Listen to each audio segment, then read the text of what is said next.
Your stories don't define you. How you tell them will. Hi, I'm Sarah Elkins, your host and chief storymaker of Elkins Consulting. Many of my clients reach out to me because they're in transition. Their children are hitting milestone ages. They want more from their work. They're hitting a big number birthday.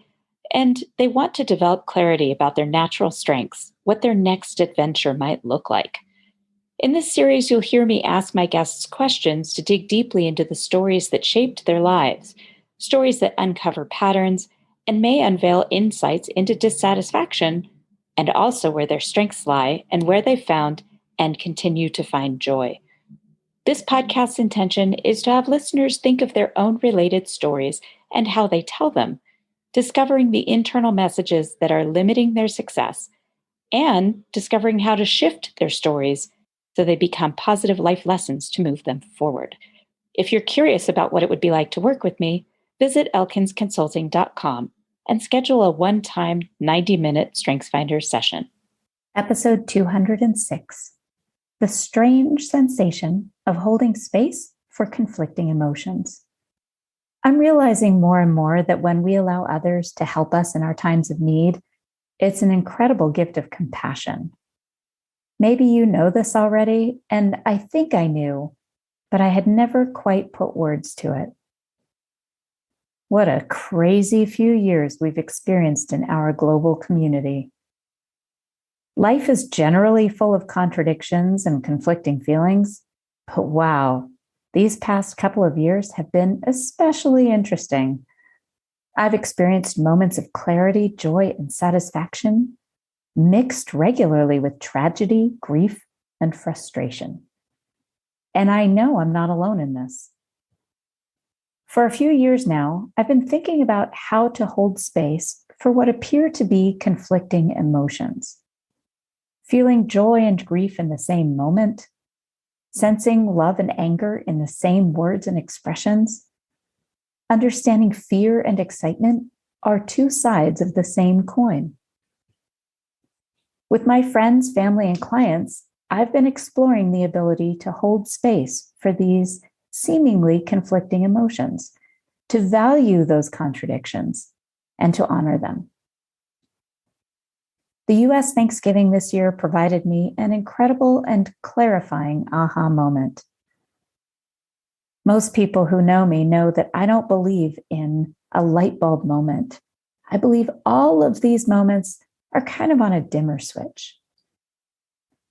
My thoughts about conflicting emotions, allowing the beauty of those, and providing comfort for others experiencing those, all came together to turn my dimmer switch of awareness of this philosophy to a lovely brightness.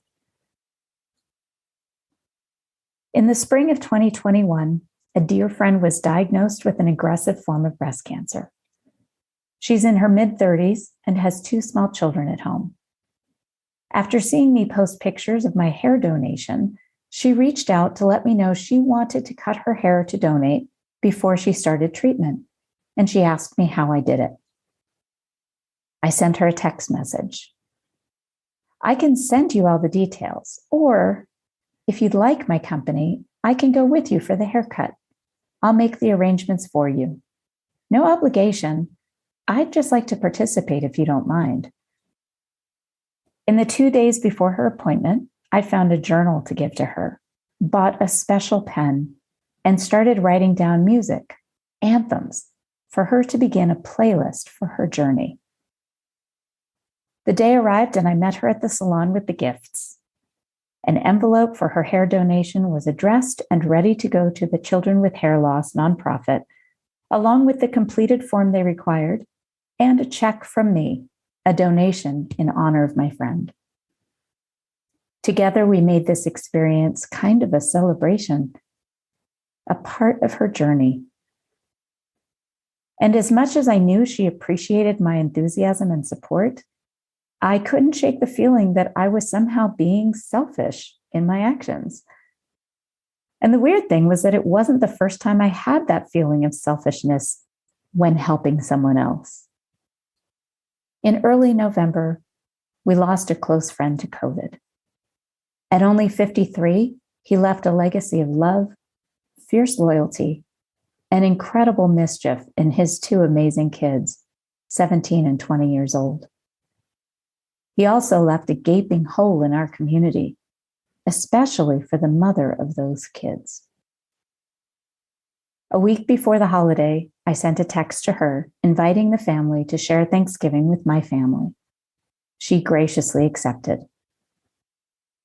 Our dinner was full of laughter, some tears, delicious food, and wonderful company. I sensed that we threaded the needle of a potentially emotionally charged evening with great care.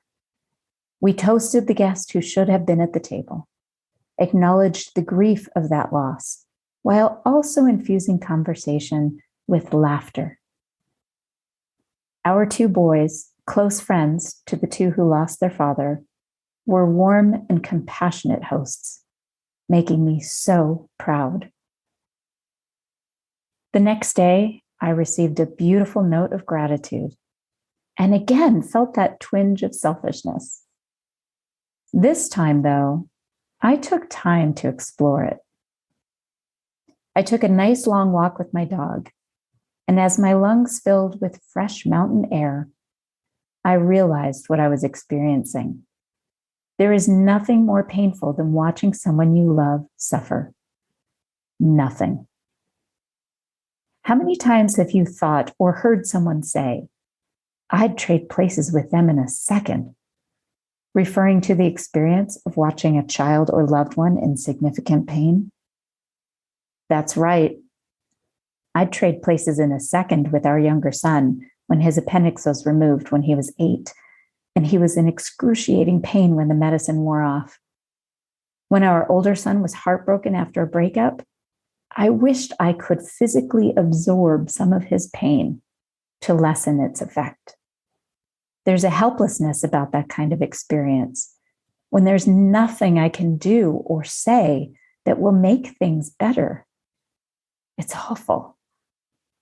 And when the person experiencing the pain allows me to do something to provide just a tiny bit of relief or comfort, it is absolutely a gift to me.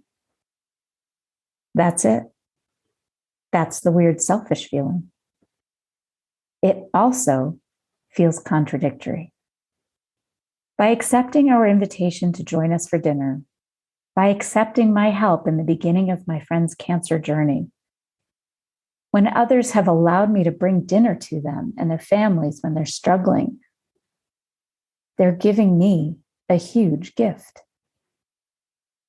It's an act of compassion to accept help when it's offered.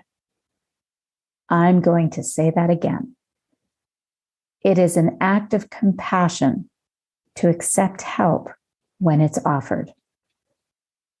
I can't take the pain away from my friends, family, or clients, but by allowing me to contribute in some small way, you are giving me the most compassionate gift. And now, as I walk away with this insight, I know that when I'm in need, I won't hesitate to accept help as well. Are you ready to start your story portfolio so you have the right story ready to share when the opportunity presents itself? When you're ready to get started, my book, Your Stories Don't Define You, How You Tell Them Will, is available in all the regular places, and the audiobook version is available on Google Play and on my website, elkinsconsulting.com. As a special bonus for listeners, the audiobook includes 2 songs recorded by my band, Spare Change, in my living room in Montana. Also on my website is a free podcast interview checklist. It's available to download to make sure you make the most out of your next podcast interview. If you enjoyed this podcast, please feel free to rate the podcast and leave a review, and let me know that you've done it so I can thank you properly. Thank you.